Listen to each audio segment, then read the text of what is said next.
لای درختا وسط جنگل انداختیم تو دل هم یه لنگر. روی لب باز بلانت تهرانو میزنی برام تا زیرش یه فندک. لمس میکنم تو رو شب آخره بهم نمیگی برو تو صدات غمه. مقصدمون یکی نیستش ولی چشام رو به جلو تو نگات نمه. کم کردیم دوتایی دور آتیش بهت گفتم قصه‌مون میشه پابلیش. میخواستم های ترشم پس شات تکیلا رو کردم با لبای تو قاتیش. رفتم و اسمم شدش یه کابوس نشیندم صدای نجات ناقوس. مثل یه کشتی پرکنگ شدم تک و تنها سیاهی کف اقیانوس.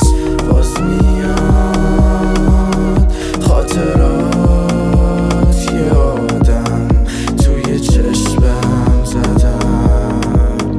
آمیخته شدن با غم چقدر خرابه حالم با یه پلک زدم. محو شدن این دود سیگارم.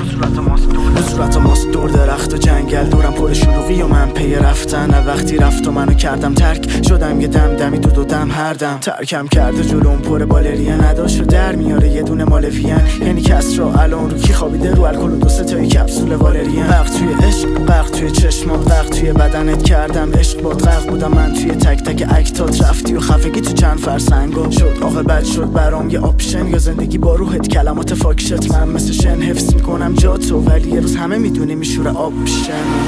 باز میاد خاطرات